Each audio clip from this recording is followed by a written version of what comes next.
the opioid crisis is not everywhere. There was no opioid crisis in Italy. There was no opioid crisis in France.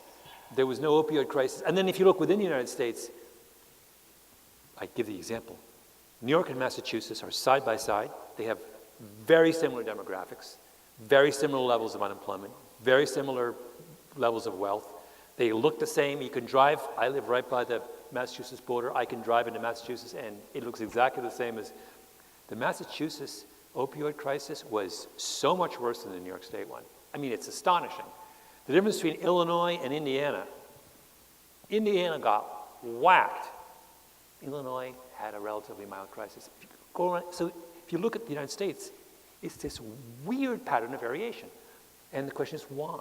And that's the first part of the opioid crisis book chapter is describing why that was the case. And that was because there was this very, very obscure law on the books in 5 American states which required doctors who prescribe painkillers to write their prescriptions in triplicate. And so every time you write a prescription for a painkiller, you write the first copy you give to the patient, and that stays with the pharmacy. The second copy you're supposed to put in your files, and the third copy goes to the state regulatory body. This is an idea that was pioneered by this crazy drug warrior called Paul Madden in California in the 1940s. And everyone thought that Paul Madden was a whack job. And the idea was subsequently picked up, like in the 70s, by New York State,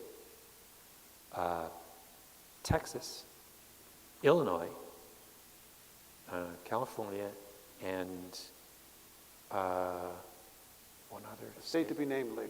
One of the states that I'm forgetting. And those are the states, and they had those laws on the books.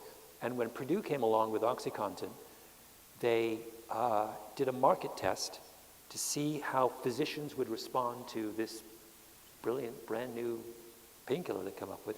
And they discovered that physicians from what are called the triplicate states were like, I'm not messing with this, because the regulators are going to have a record of every time I write a prescription for a potentially dangerous painkiller. No way.